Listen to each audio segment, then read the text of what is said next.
You might have had your Seder on Friday night, might have had it on Saturday night. It's a very convenient Passover this year. It lets us focus on the weekends, and we have natural days off. We've survived another round of matzah brai, matzah farfel, matzah balls, matzah kugel, right? Matzah with butter. If you're a heart patient, matzah with margarine. If you're a Whole Foods crowd, now there's whole wheat matzah. If you haven't tried it yet, it's much better. We know how to prepare matzah. We know what to do with matzah. But what do we do with that substance that we also eat on Passover called halach ma'anya? Halach ma'anya. See, the point of matzah is not to make it whole wheat. The point of matzah is not to make matzah balls. The point of matzah is to eat something called halach ma'anya. So what does it mean to eat halach ma'anya? The translation, best translation that I found and that I like is the bread of affliction and poverty. Halach ma'anya. It's Aramaic, the bread of affliction and poverty. So 2 weeks ago at Shabbat, I had a chance to explore some of the passage that begins our Passover Seder where we say halach ma'anya. I want to expand it a little bit more. This is the text we read. This is the opening paragraph of the Passover Seder where we say halach ma'anya di'achalu havatana. This is the bread of affliction that our ancestors ate in the land of Egypt. Let all who are hungry come and eat. Let all who are in need come and celebrate Passover. Now we are here, next year in the land of Israel. Now we are slaves, next year may we be free. That's a pretty dramatic setup for the Seder that's going to follow. And as I said last week, it frames the entire Seder. We go from slavery to liberation, 2 weeks ago rather.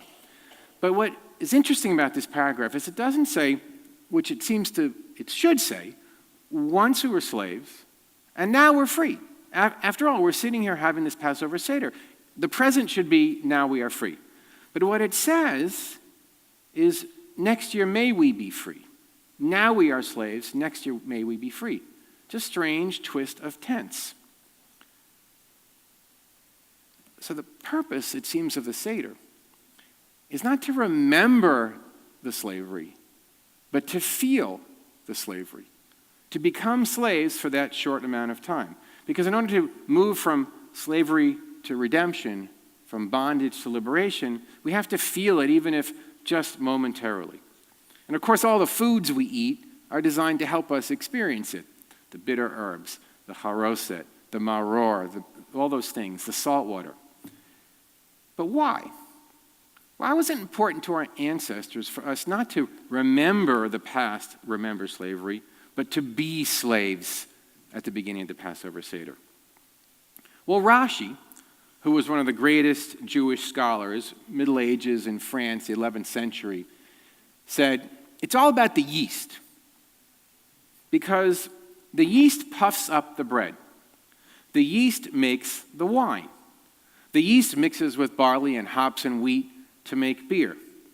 It makes the simple complex, and it makes the plain and tasteless into that which is, for our palates, exciting.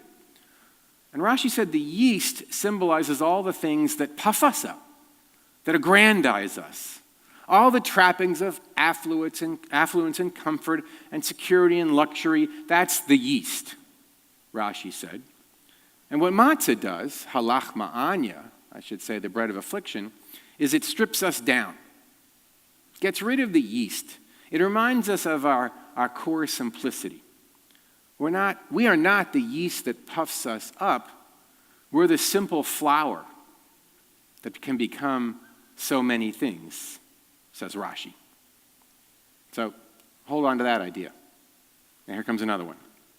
Another scholar, this one Hasidic, a few centuries later, first part of the 20th century actually in Poland, before World War II.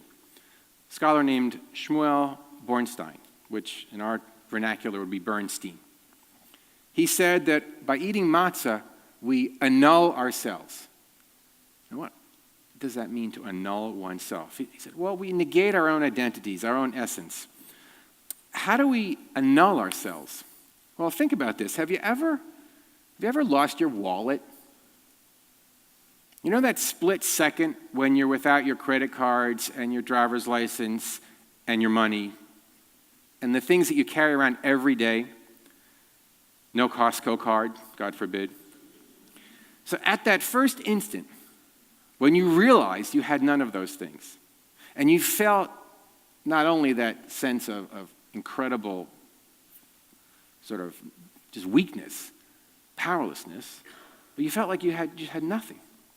And you realized that you were at the mercy of the DMV, God forbid, the credit card companies. You had to call and explain your life to them so you could get your cards back, your bank, and anybody who could help you if you needed $10 to have lunch. You literally then, once you came to terms with what you've lost, you have to piece your identity back together again by pulling together the pieces of what you lost out of your wallet. It's that instant when you realize you lost your wallet after the panic that you lost who you were for a second. You were essentially annulled. You might have felt for an instant that you were worthless. Hold on to that idea. Here comes another one. In Prague, in the 16th century, the Maharal, Rabbi Judah Loew, added another layer to how we can understand lechem oni, the bread of affliction. He said that we eat the matzah for a week to detach ourselves from all that we have and all that we are, and use the word detachment. And now, here's the irony of that. If the reason we eat matzah is to detach ourselves from all the things that we are, one of the strange customs that's evolved around Passover is that many Jews check themselves into a hotel for that week. And during that week, they don't cook. The hotel is taking care of all the Passover preparations, and they're enjoying luxury just during the time when Rabbi Judah Loew of Prague, the Maharal, says that's not what you're supposed to be doing. Right? You're supposed to be stripping yourself of all your attachments, not attaching yourself to luxury. And the truth is, if you work in the Jewish community, everything slows down during this week, and it's a good week to go away. Jews go to Hawaii during Passover if they work in the Jewish community, or they go skiing, or they do something else. The Maharal of Prague would say, wrong. That's not what you're supposed to be doing on Passover. You're not supposed to be going to luxury. You're not supposed to be escaping figuring out what to do with matzah to make matzah balls, and matzah brine, matzah kugel, and all those things. You're supposed to be actually immersed in it. So what he would say, if you really want to experience Passover, you should go to the desert and live in a tent. And of course, eat lots of matzah. Of course, that's not happening. That's the truth of being Jews, right? But do the exercise in mindfulness for a minute. Imagine yourself in the desert, eating matzah, sleeping in a tent, having to ration your water because you don't have enough.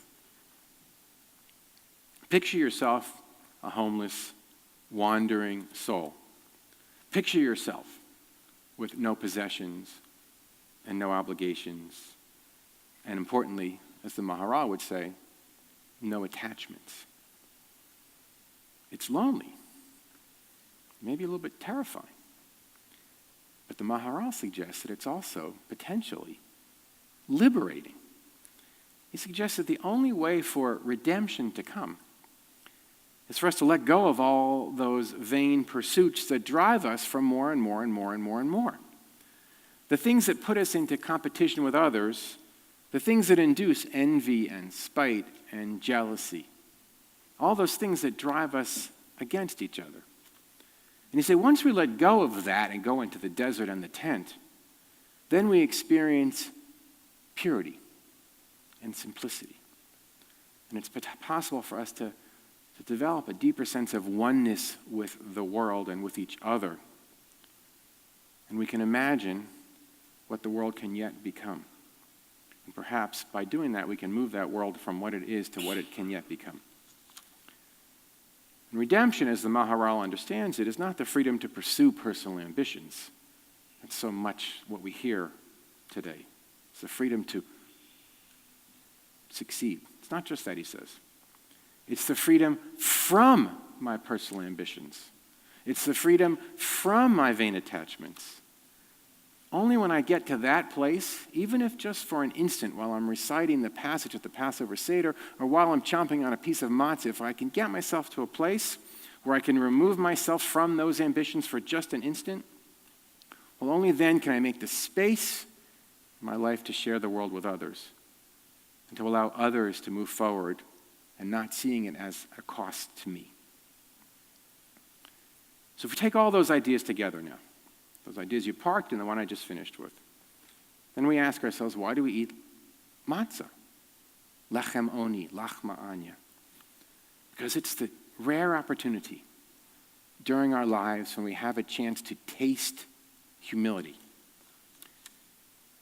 Most of the time, and we can't help this because we're human, we're at the center of our own lives. We're seeing the world from within our brain, and we're looking out on the world, and of course, it's me first, because we can't help but doing that. That's the nature of being human. But matzah gives us a chance to separate from that experience. To believe for an instant that the world doesn't revolve around us. To remind us not to forget the needs of others and the feelings and the desires. And to remind us not to be what is natural, to become preoccupied with our own pursuits.